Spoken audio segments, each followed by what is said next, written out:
Share করেননি, শেয়ারটি করে জানিয়ে দিতে পারেন যে আপনাদের পছন্দের দল, পছন্দের টিম কোনটি, কোন টিমটিকে আপনারা ভালোবাসেন, কোন টিমটিকে আজকের দিনে আপনারা টপ টিম হিসেবে দেখতে চান। লাইক করুন।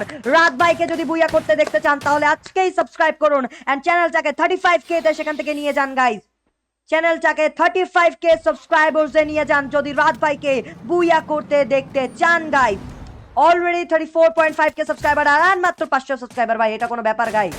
তোমাদের জন্য গাইস এটা কোনো ব্যাপার ভাই? সামনের দিকে প্লেয়ার রাত ভাই ওয়াইটি হ্যাজ বিন নকড আউট। তোমরা ভাই কমপ্লিট না করলে রাত ভাই বুইয়া মিস করবে। এই মুহূর্তে ইটস কাব্য, তাদের থেকেও কিন্তু একটা প্লেয়ার ওয়াইপ চাও, সেখান থেকে it's Kabya has been shut down. 1v2 এর একটি চান্স আছে, ভিনসেন্টের উপর শট কানেক্ট করা হচ্ছে, ওবাইদুলের উপর শট কানেক্টেড, কাউন্টার অ্যাটাক। ওরে Obaidul, what a shot, and Obaidul will be giving a big counter। ভাই ভাই ভাই ইটস কাব্য প্রত্যেকবার বারবার শুধু কেন ইটস কাব্যরই উপর, বারবার কেন শুধু আমারই উপর? ওবাইদুল ভাই will be grabbing the kill of shut down করতে পারলেই ওবাইদুল বুইয়া ইজ ইয়ার্স।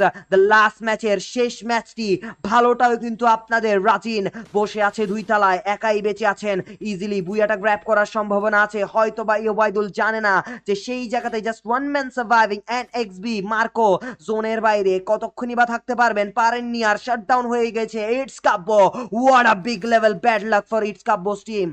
রাজিন এখনো সার্ভাইভ করছে ইজিলি, বুইয়াটা গ্যাপ করার চান্সেস আছে। রাজিন ঘোরাফেরা করছে, হাতে আছে তার প্যান, পারবে কি ওবাইদুল? গিয়েছেন শটকানে কটরায় নিজের হেলথটা বাড়িয়ে নেওয়ার চেষ্টা। ট্রোগন আছে সামনে, Rajin versus Obaidul, Obaidul versus Rajin, connected, last shot from Obaidul and the booyah. Booyah! Booyah goes to Team BD Chop 1.